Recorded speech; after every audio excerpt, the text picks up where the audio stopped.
Sige. Nasa week 2, episode 5 na po tayo, Miss Doris at Sir Robert, ng ating impeachment.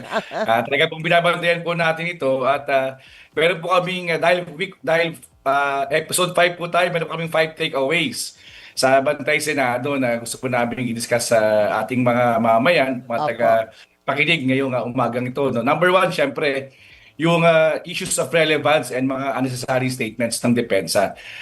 Tingin po namin na wala naman pong kinalaman yung grado ni VP Sara bilang lawyer sa usaping ito. At in fact, maaaring nga itong gamitin pa laban sa kanya dahil kung siya ay, ang grade niya ay 80% at siya ay first time taker no ng bar, no, bakit kaya siya na-impeach ng House of Representatives, no? So dapat siya po talaga ang naging modelo ng Mm. ating mga mamayan bilang pangalawang pangulo ng ating bansa. Pangalawa, very revealing po yung statement po ng ating Senator Judges na si Robin Hood Padilla, no? Nung sinabi niya po kay Attorney Lotok na dapat kung may kaso ay ito ay dapat nating harapin, no? Mukhang hindi ko alam kung gusto niyang i-remind din dito si Senator Bato de la Rosa na kayo na nagtatago pa din Mhm. at iba pang mga kasamahan na maaari may similar din mga ganitong mga kaso, no? At Opo. syempre, very revealing din sa amin yung sinabi niya siya ay komunista, no?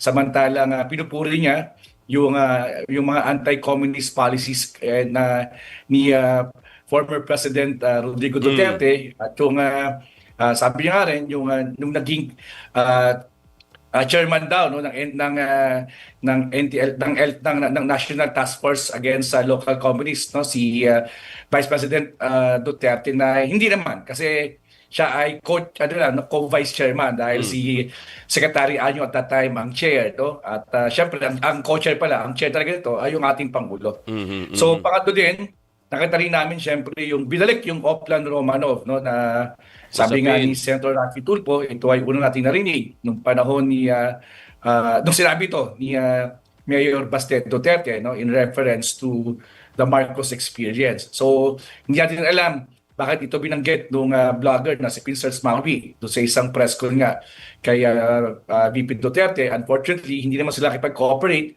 nung sila ay tinawag nga ng NBI. At pang-apat, maganda rin yung mga paalala o yung mga Mm. lectures ni Attorney Ligutan, no, tungkol doon sa usapin nga ng inciting sedition, no, kay Senator Pia Cayetano, no, nag-cite siya ng dalawang Supreme Court rulings, no, medyo ano, no, para tayo nasa klase uli no, especially sa mga law students na interesado para pag-aralan to. At Mm. of course, panglima, very revealing din sa amin yung paalala ni Senator Judges Tito Soto na ang pinag-uusapan talaga dito ay betrayal of public trust, no? Mm.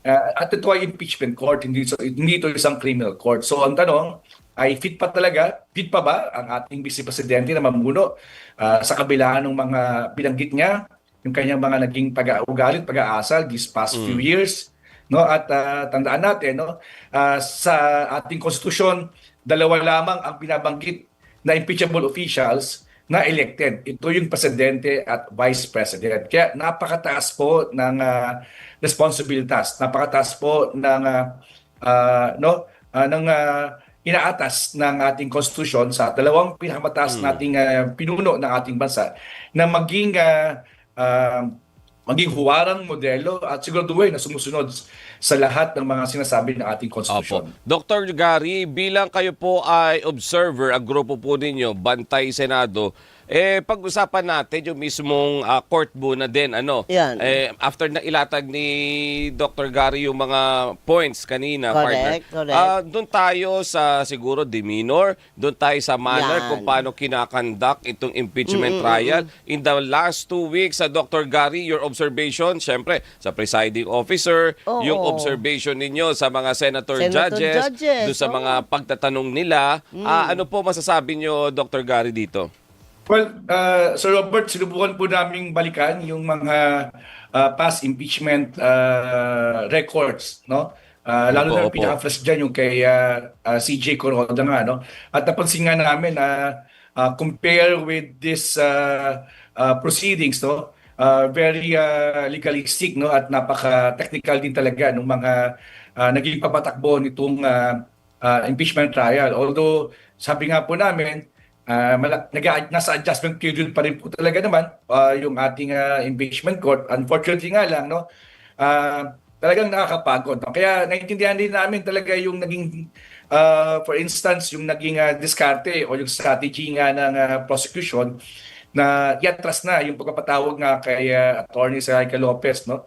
At yung isa pang witness, dahil sabi nga nila, nabanggit na yung mga dapat banggitin. So, it will take some time. No? So, tingnan maigi, no? Nasa fifth day na tayo, no? Nasa episode 5 na tayo. Pero parang ang bagal din talaga ng usad, no? Itong impeachment. Dahil nga, tingin namin, katulad ng binanggit ko kanina, ang daming mga unnecessary questions na lalo na natatanong yung ating of course, with due respect to ating mga central judges dahil it's part of their responsibility, pero sana mas maging masinop yung pagkatanong nila, no, at iwasan yung mga unnecessary side comments kasi syempre hindi mo naman pwedeng pwedeng mag-object sa central judges, di ba? Kung sabihin nila na irrelevant ang kanilang mga tanong at kanilang mga obserbasyon.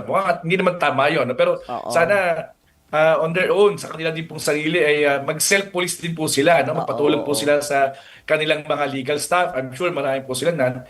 At upang siguraduhin na yung mga itatanong ay sigurado, focus, at rational para mas malaman po ng taong bayan anong katotohanan dito sa mga articles of impeachment na binintang kay VP Sara. Opo. So far, Doc, nakita nyo na po ba na nailalatag na ng depensa yung kanilang kasagutan? Kasi sinasabi nila, kabilang na yung statement na inisyu ni VP Sara kahapon.